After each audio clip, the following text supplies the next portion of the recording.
Magandang araw po sa ating lahat. Tayo po'y mag-aral ng salita po ng Panginoon. Ang ating teksto po ay mula po sa Kawikaan 22:6. No, babasahin po natin sa wikang Ingles tapos sa wikang Tagalog. Sabi doon, start children off on the way and they should go. And even when they are old, they are not turned from it.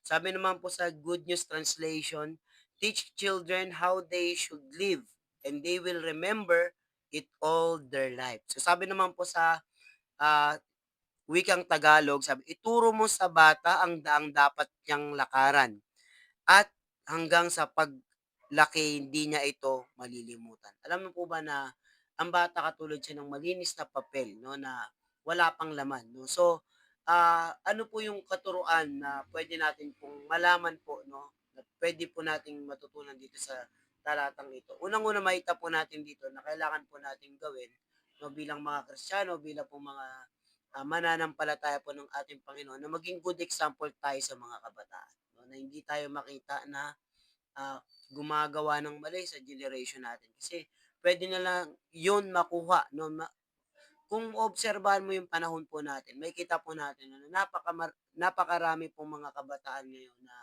naimpluwensyahan sila ng mali dahil sa social media, dahil sa mga taong kasama nila, at lalong-lalo na yung epekto din ng mga bagay po na ginagawa po nila sa araw-araw 'no, na hindi po naaangkop sa, magandang, pamumuhay ng mga kabataan. So importante po na, maging magandang, example po tayo sa mga kabataan. Ayun po yung una. So nakikita ko rin na pangalawa, turuan natin sila ng salita po ng Diyos, 'di ba? Importante po na habang bata pa lang sila na tinuturuan na sila ng salita ng Diyos 'no, na, para meron po silang guide sa kanilang paglaki 'no, na hindi po sila makagawa ng kasalanan.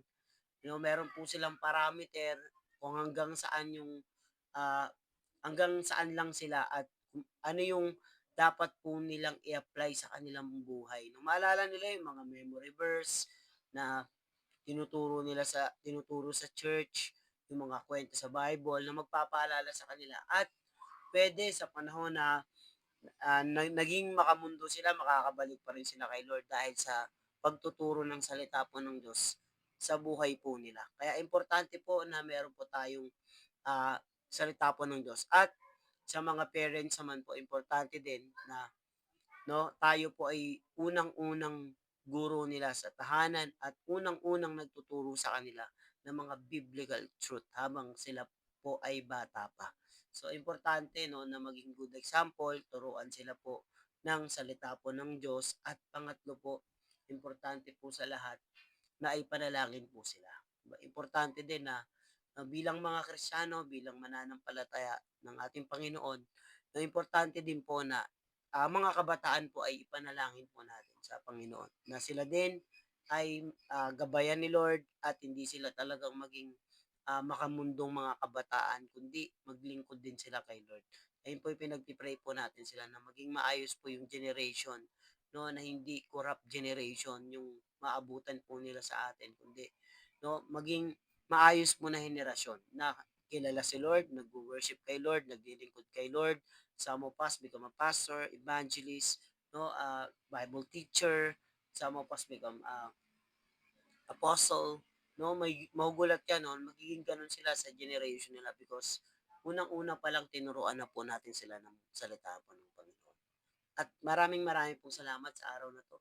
Tayo po'y mananalangin, Panginoon, marami pong salamat at sa mga tao po, Panginoon, na meron pong mga anak, meron pong mga ginagabayan, meron pong mga tinuturuan ng mga anak, Panginoon. Dalangin ko po na maging mabuti po kaming halimbawa po sa kanila, Panginoon, upang kami po, Panginoon, ay, ah mai-prepare po namin ang susunod na generation. Maging good example po kami sa paggawa ng kabutihan, paglilingkod po sa inyo, Lord, marami pong salamat at dinadalangin ko po, Panginoon, ang salitang ito, Panginoon, ay hindi lang umabot sa Pilipinas kundi sa buong mundo.